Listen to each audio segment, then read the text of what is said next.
We're covering Pacquiao and Mosley. Are you interested in the fight? You gonna be watching it? Oh yeah, of course, man. I'm a huge fight fan. All fights. What do you think of Pacquiao?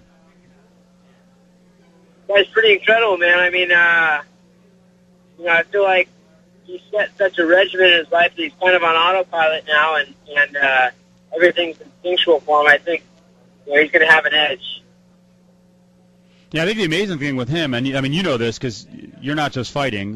You do a lot of stuff on the side as well. You keep busy. I know you get bored. If you only train once a day, you have the rest of the day to do something. And it's kind of like Pacquiao. It is amazing, though, the amount of. I mean, you're right. You're not a congressman. He's a congressman in the Philippines. It is amazing that they keep talking about him not losing his edge at all. How do you do that? How do you manage all that and not get complacent?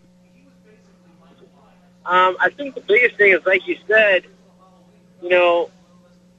I've got a ton of energy, and you see that with a lot of top athletes, and you're only supposed to train, 4 to 6 hours a day for mixed martial arts. I don't know what it is for boxing exactly, but, I mean, that leaves a lot of time in the day. I mean, you eat, you sleep, and then what else do you do? And I'm not the type of guy that likes to sit around, so I don't need to dwell on thinking about a fight all day in order to go out there and fight. I train my butt off. I love training. I love fighting. But, there's more to me than that. And I think that's the same with Pacquiao. He's a guy that's created a lifestyle around his passion and become very good at it. But there's other stuff on his mind. Part of why he's good, too, though, and this is all great boxers, is that he's not afraid to get hit. So if he goes into the firefight, he doesn't wilt. He responds by staying composed and obviously throwing multiple shots back. And I knew you had interesting comments a while back on certain MMA guys like Brock Lesnar. Like, it's not easy, but it can be done to learn how to get hit in the face and deal with it, right? Yeah. I've trained with a lot of guys throughout my years and made the biggest improvements with my trainer now, Master Tong. And he really led by example on that. And we all thought he was crazy, and he didn't speak much, so he had to get his point across. But he was getting in there and letting us just plug him in the face, and I'm thinking, man, this guy's a real moron. But the basic message was, hey, you're going to get hurt? Who cares? You're going to get hit. It's not that bad. And you have to get comfortable with that. And it takes a long time and an understanding that, it's a big part of the game. And as long as you know it's coming and you're prepared, it's not that bad. Do you spar with boxers? I spar with a ton of boxers. Who's the best guy you've been in there with? I would say Stan Martinook is a guy that I spar with on a pretty consistent basis. Who's really good. I think he's 12-1 as a pro and had like 70 plus amateur fights. And how do you do? Olympics. I do really well. Yeah. I think it's like a wrestler. It's hard to wrestle a guy who's real athletic and doesn't exactly know how to wrestle because he's spazzing out and not reacting the right way.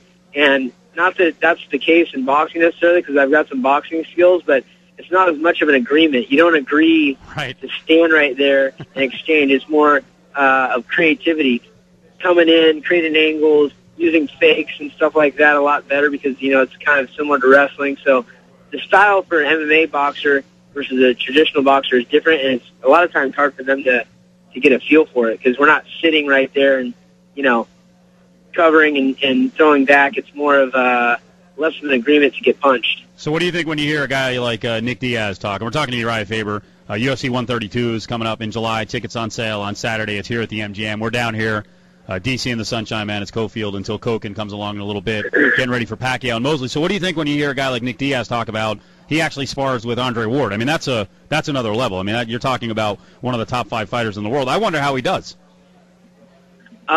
Yeah, I think, Diaz is a good example of it. When you take a strong mindset, I mean, you look at a champion in any sport, it's the mindset that's really making them a champion. So if they dedicate themselves to learning those skills, and then it's a battle of willpower and heart, I think it's, you can make some big gains there.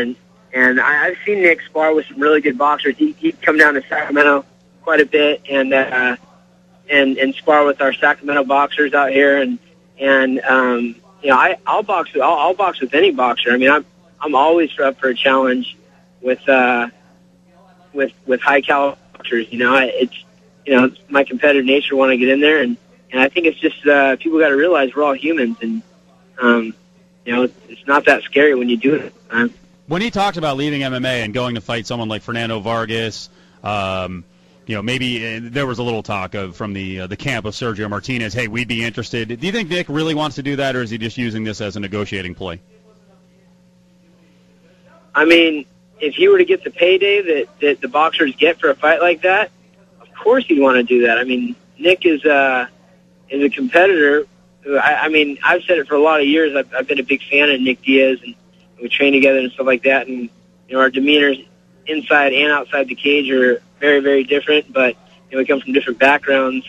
But I think our fighting mentality is the same. And the bottom line is that guy is a guy that's been in some serious battles and put in some serious time and has made a decent living, but definitely deserves more money. And I think that's what he's really talking about. And go in and box with a guy that can get him paid when he boxes for free all the time. Of course he'd do that. I get the feeling in the end, though, that Dana White will probably step up and make it right cash-wise and make sure that he doesn't take that risk, because there's the potential of going over to boxing and then kind of hurting your reputation. Am I wrong? Yeah.